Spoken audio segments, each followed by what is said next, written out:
Article 1169.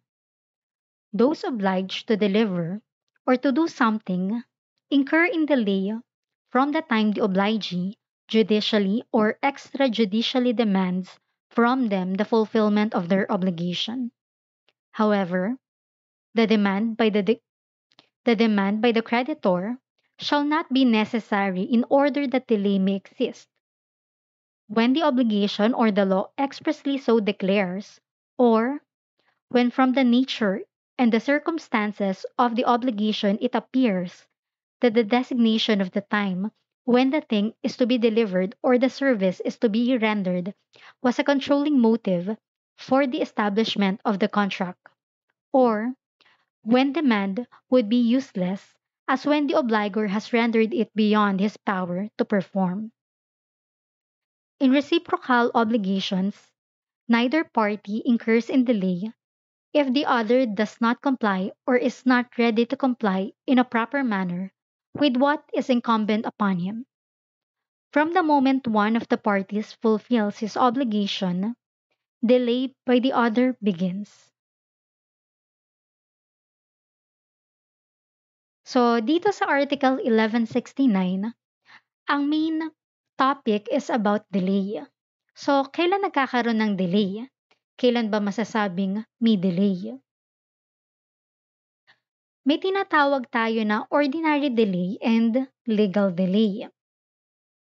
So according to textbook definition, ordinary delay is merely the failure to perform an obligation on time, while legal delay or default or mora in Latin is the failure to perform an obligation on time, which failure constitute a breach of the obligation. So ano bang ibig sabihin nito? Parang parehas lang yung meaning. So ibig sabihin ito, ah hindi niya na-perform yung kanyang obligation on time. So ito, hindi rin niya na-perform yung obligation niya on time pero nag-result into breach of the obligation. So dito kasi sa legal delay or default or mora, meron kasing demand. Kaya nagkaroon ng delay. So ibig sabihin yung creditor, pinapa-perform niya na yung obligation kay debtor. So to illustrate, so example natin si Maria. So si Maria borrowed 3,000 from Pedro and promised to pay on June 1, 2025. Ngayon, June 5, 2025 na. So delay na ba si Maria? May delay na ba dito? So the answer, wala pa. So ang tawag dyan, ordinary delay pa lang. So ang ina-assume kasi pag ganito, parang si Pedro binibigyan niya pa ng time si Maria para makapagbayad dun sa utang. So same pa din, si Maria humiram pa rin ng 3,000 kay Pedro at nag-promise na babayaran siya sa June 1, 2025. Noong June 5, 2025, si Pedro nag-demand ng payment para do sa utang ni Maria. So in this case, may delay na ba? The answer is yes. Ang tawag natin dyan, legal delay. So may delay na in this case. Article 1169, so ulitin ko lang. Those obliged to deliver or to do something incur in delay from the time the obligee to judicially or extrajudicially demands from them the fulfillment of their obligation. So dito pala sa Article 1169, ang binabanggit na delay is legal delay. So pag narinig mo yung delay, pag nababanggit natin dito yan, ang ibig sabihin pala is legal delay, hindi yung ordinary delay. So meaning to say pala, pag walang demand, walang delay. So to further illustrate, to further explain lang tong Article 1169, pag sinabi nating judicially, it refers to demand made through court. Pag extrajudicial na demands naman, demand outside of judicial process.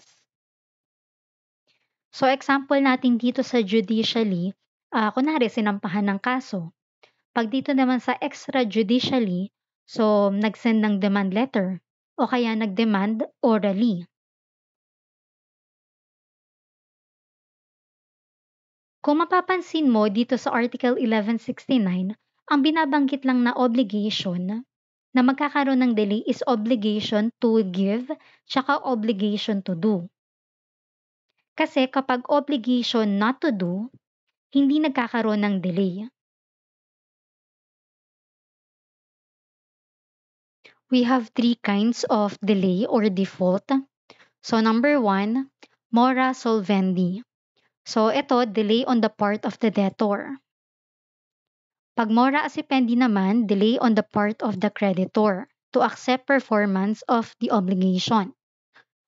And number three, compensatio morae, the delay of the obligors in reciprocal obligations like sale. The delay of the obligor cancels the delay of the obligee and vice versa. So dito sa mora solvendi, ang delay dito yung debtor. Sa mora accipendi, ang delay yung creditor. Pag compensatio morae, ang delay parehas sila. So, ibig sabihin kunwari na-delay yung debtor, madedelay na rin yung creditor. Pag na-delay yung creditor, delay na rin yung debtor in this case. Ang pag-usapan naman natin is the effects of delay. So kapag ang delay is mora solvendi, so meaning delay on the part of the debtor, ang effect nito is the debtor is guilty of breach or violation of the obligation. So si debtor ang guilty party. So dahil siyang guilty party, liable siya for damages. So in case ang obligation niya is to pay money, liable din siya sa ating creditor for interest.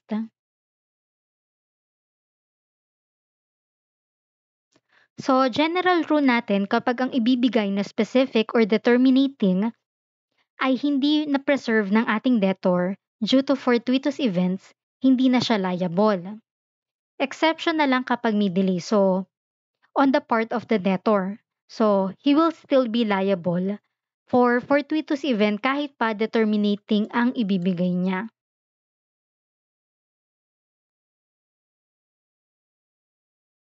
Mora accipendi, so this is delay on the part of the creditor naman.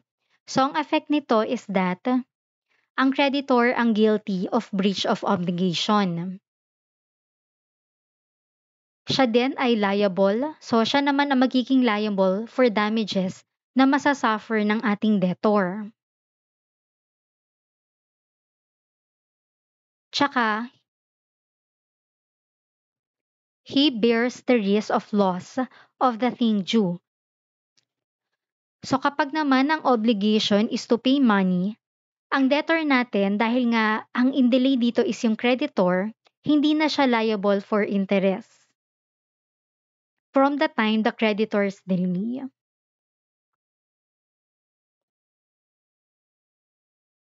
The debtor may release himself from the obligation by the consignation or deposit in court of the thing or sum due. So, mora accipendi, di ba, sabi nga natin, ito, delay on the part of the creditor. So, paano kung ganito? Si debtor natin, di ba, may utang siya sa creditor. So, due na yung kanyang utang, babayaran niya na, kaso, itong ating creditor ayaw tanggapin yung bayad. So, pag ganito, madaming reason bakit ayaw ni creditor. So, pwede parang in bad faith siya, gusto niya pang mag-incur ng interest to, kaya ayaw niya tanggapin. So, ang pwedeng gawin ni debtor is itong tinatawag nating consignation. So, ang gagawin niya, pupunta siya sa court and then i-consign niya yung money dun sa court and yung court na ang bahalang magbigay dito sa creditor ng money. So, ayaw niya tanggapin. So, bahala na si court na magbigay sa kanya basta siya, wala na yung obligation niya, extinguish na. So, compensatio morae, so delay on both parties. So, ito, pag compensatio morae, ang effect walang delay. So, the delay of the obligor cancels the delay of the obligee and vice versa. Legally speaking, no default or delay on the part of both parties.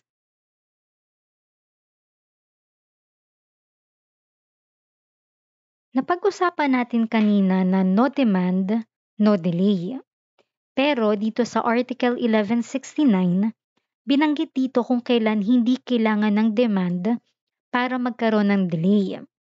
So una na dyan, when the obligation or the law expressly so declares.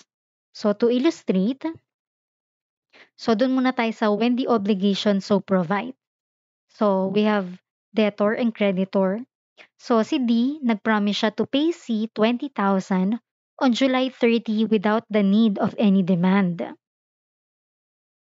So if D fails to pay C 20,000 on July 30, is D in delay? So the answer is yes. So in delay na siya kasi na pinrovide na nung obligation. So nakasaad na doon sa obligation na hindi kailangan ng demand. So delay na si C in this case.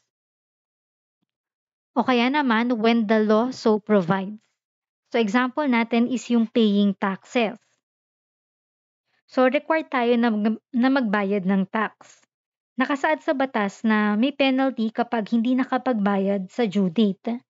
So hindi kailangan ng demand kasi pinrovide na ng law na kapag hindi ka nakapagbayad on due date, magbabayad ka ng penalty bukod dun sa tax na babayaran mo. Number 2, when from the nature and the circumstances of the obligation, it appears that the designation of the time when the thing is to be delivered or the service is to be rendered was a controlling motive for the establishment of the contract. So, ibig sabihin lang nun, time is of the essence. So dito, ang controlling motive natin is yung time. So katulad na lang pag may birthday party, so yung mga balloons, yung pagde-deliver nan, so kailan ba kailangan yan? 'Di ba sa araw lang ng birthday? O kaya tong wedding gown. So ito kailangan lang to pag sa araw ng kasal. So pagtapos na yung kasal, hindi na kailangan to, 'di ba? Tsaka yung wedding ring. So kailangan ma-deliver na siya kasi dito in this case, time is of the essence. So yung time yung controlling motive natin dito sa example na to. Number 3, when demand would be useless, as when the obligor has rendered it beyond his power to perform. So dito, demand is useless. So for example natin si Joseph, obliged to deliver his only parrot. So kung namatay yung only parrot ni Joseph, useless na mag-demand pa tong si Mary kasi imposible nang ma-perform ni Joseph yung obligation kasi namatay na yung kanyang only parrot. In reciprocal obligations, neither party incurs in delay if the other does not comply or is not ready to comply in a proper manner with what is incumbent upon him. From the moment one of the parties fulfills his obligation, delay by the other begins. So ito naman sinasabi yung performance ng in reciprocal obligations. So reciprocal obligations, ibig sabihin, parehas silang may gagawin. So parehas silang may obligation sa isa't isa. So for example na lang natin yung seller tsaka yung buyer natin. So yung seller, obligation niya na i-deliver yung product. Tapos ito namang buyer, obligation na bayaran yung product. So kung hindi pa din i-deliver ni seller, so hindi pa in-delay si buyer na magbayad ng. So kung isa sa kanila hindi pa ginagawa yung kanilang obligation, so wala pang delay. Pero for example, si seller dineliver niya na yung product kay buyer, so dapat si buyer babayaran niya na si seller. So ganon.